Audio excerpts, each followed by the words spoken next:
From the Weather NorCal Command Center, this is your evening update.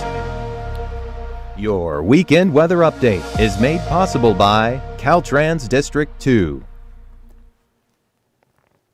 Well, good evening, everyone. Hopefully you made it through the day without too much damage. I know everyone was impacted by this storm in some shape or form, some worse than others. Okay, we start with this morning. We saw a ton of snow in the higher elevations, creating travel concerns, closure of I-5, and of course, not to mention the fact that we saw gusty winds, gusts over 40, 50, even close to over 60 miles per hour in some cases here. And let's talk about the rain. Heavy rainfall for the coast, and as expected, we did see some flooding out there as well, a lot of flooding. You take a look at the totals here through the afternoon, it's 4.07 out in Crescent City, over 3 inches in Trinidad. Now out in Eureka, 1.38, but just surrounding Eureka, there was a lot more than that. Redway, 2.61. Look at inland, out towards Willow Creek and Hoopa.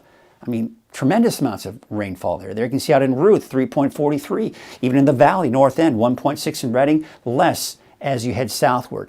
Now keep in mind, these are just through the afternoon. I'll have the complete storm totals for you in tomorrow morning's forecast update. So be sure to be on the lookout for that.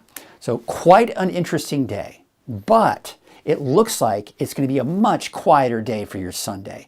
Kind of the day to recover from quite the storm that moved through here for today. And of course, we've got more tonight, right? But we have the drier and slightly warmer temperatures as we go into Sunday, and not to mention into early next week. Now, there is a chance for more rain in the forecast next week, but I'm expecting significantly higher snow levels. So here's the storm system. I mean, you look at it, doesn't look terribly impressive, right? But this is the main area of low pressure. It tapped into the subtropical moisture. So there was that moisture tap that allowed us to see the amount of rainfall that we've seen out of this storm system. But there was some colder air trapped, especially for the first half of the day, that allowed us to see some very low snow levels, creating really bad road conditions out there. Like, as I mentioned, the closure of I-5.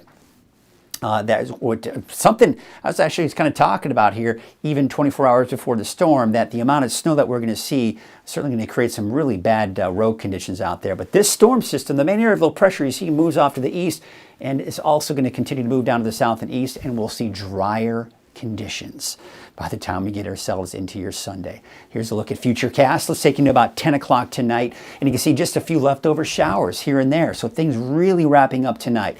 A few leftover flurries off to the east tomorrow morning. Otherwise, Sunday will be a dry day, and we'll see clearing skies in some areas here, not to mention going into your Monday. So Monday is looking dry. Now we have to look out, especially Monday morning, for the potential for some fog in some areas. Could be very dense fog in some areas as well.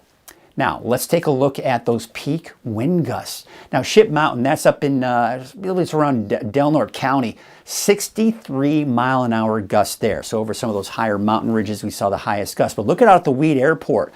55 mile an hour gust here. Out in Chico, 40 miles per hour. Susanville, 36. Oroville, 33. Red Bluff saw a peak gust of 31. And Corning, about 27 degrees.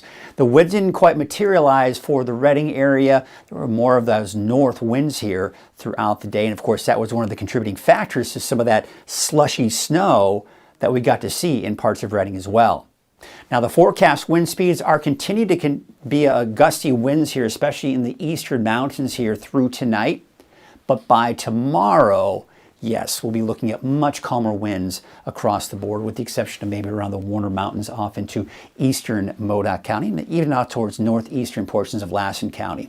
All right, so the next storm system, it should be here around Tuesday, giving us some rain. Now, number one, I don't expect it to be a ton of rain, but number two, not a lot of blue on the map there, at least for Northern California, which means much higher snow levels out of the system on Tuesday.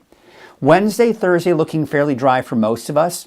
I'm expecting sometime around Friday, Saturday, and not to mention next weekend altogether, looking at more rain in the forecast. Now, it looks like we will see some snow in the Sierra, but once again, fairly high snow levels with this next weekend storm system. Now, what we're seeing here as we go through next week is this. You've got this storm system that's going to ride over this ridge of high pressure trying to build in. That will be stronger than the ridge, flatten it out, and that will allow us to see that rain I was mentioning on Tuesday. But then by Wednesday, Thursday, that ridge will start to kind of rebuild back in. Temperatures will increase a little bit as a result. Then eventually this out here will overtake that ridge, and we'll see that chance for rain by the end of next week and into next weekend. Now, looking at the temperature outlook, above normal temperatures. Number one, as I mentioned, we're expecting those temperatures to climb a little bit here toward the end of next week. But on top of that, that will help to support the higher snow levels that we're going to see out of the upcoming storms for next week as well. And looks like a decent chance of rain in the long range as well. We take a look at those wave heights, and they were fairly high for the coast, or for the west coast out there for today.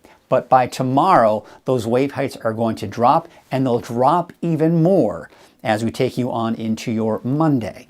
So here's your marine forecast. You can see for your Sunday, northwest winds at about 5 knots. Again, much calmer winds out there. Waves not as bad either, from the west at 11 feet at about 14 seconds. And there are no advisories in the forecast. So for tonight, a little on the chilly side. This may be overdoing it for those lows, probably somewhere in the upper 30s, low 40s, I think, here for the valley. And it looks like in the 20s, maybe some 30s for the eastern mountains, not to mention in Siskiyou County. So cold tonight. And there, of course, you can see out in the inland areas, low 40s, and it looks like in the mid 40s overnight for the coast. All right, let's take a look at your neighborhood by neighborhood forecast in Trinity County. There you can see much higher snow levels with Tuesday's and Saturday's system. As I mentioned, I may be introducing that chance for showers once again for next Friday into next weekend. But for now, I'm going to keep it dry on Friday. There you can see for tomorrow, Eureka, about 54 degrees. We're going to see some clouds out there, but at least the winds will die down. We're not going to see any rain out there. It'll be a much calmer day out there. Taking a look at your forecast up north, out towards Smith River, 54, 53 degrees for Crescent City, and 55 degrees in Trinidad. Let's take you out to Siskiyou County neighborhood forecast, and there you can see for your Sunday, temperatures in the low to mid 40s, so a bit warmer than it was today. There's that rain on Tuesday, and then once again going into Saturday, when snow levels fairly high, probably around 5,000 feet and higher. Now we take a look at our Modoc County neighborhood forecast. And those temperatures upper 30s to around 40. There you can see Aden about 40. California Pines about 40. That's also the case out towards El Turris as well.